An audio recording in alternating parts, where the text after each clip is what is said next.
bukti apa lagi yang bisa dilampirkan Pak Badrus untuk menguatkan gugatannya ini Pak Badrus? Ya, kalau untuk menguatkan gugatan jelas apa itu di dalam apa itu misalnya pertama adalah apa itu yang paling kuat ya tetap DNA, terus kemudian akte kelahiran misalnya, apa itu terus kemudian saksi-saksi dulu yang melahirkan misalnya di rumah sakit mana itu perlu. Gitu.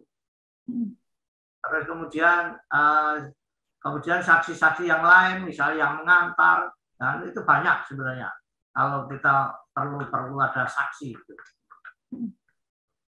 Dan kebetulan kami pernah di Solo di pengadilan agama kami pernah lakukan itu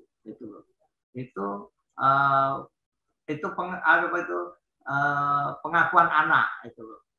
Tapi hanya yang jelas karena ini adalah pertama adalah dia melakukan hubungan itu tidak sah, tapi kemudian disahkan itu loh.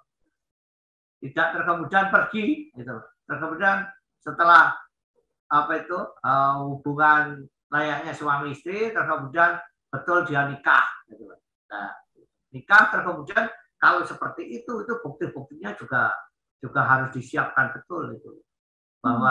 Betul bahwa dia itu hubungan sudah lama misalnya. Orang tuanya pihak laki-laki, pihak perempuan juga harus menjadi saksi.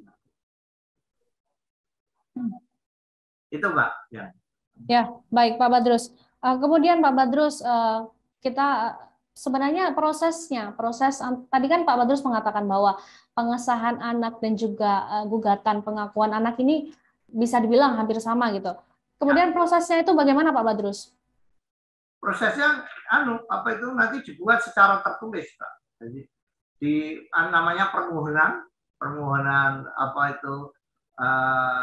pengakuan anak, pengesahan anak itu dikasih judul itu seperti gugatan itu. Terus kemudian nanti dibuat kronologisnya. Terus kemudian nanti setelah itu ada bukti-buktinya. Terus kemudian ada saksinya. Terus kemudian kalau itu kan bukan gugatan, itu permohonan nanti namanya. Permohonan. Terus kemudian nanti nggak perlu ada lawan juga sebenarnya kalau gugatan seperti yang terjadi sekarang ini adalah namanya gugatan. Gugatan ini ada lawannya gitu loh. Kalau ada lawannya gitu ya saling kita membuktikan bahwa terus kemudian yang dibebani untuk membuktikan adalah yang ngajukan gugatan gitu. Dia punya apa gitu loh. Yang bukti-bukti yang ada. Misalnya bukti-bukti itu ada, ya mana yang paling kuat.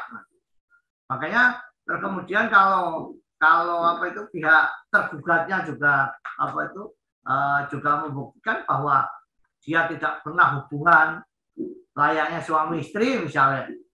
Nah, kemudian yang istri pernah lakukan di mana? Misalnya ada fotonya dan itu untuk memperkuat. Terima kasih sudah nonton. Jangan lupa like, subscribe, dan share ya.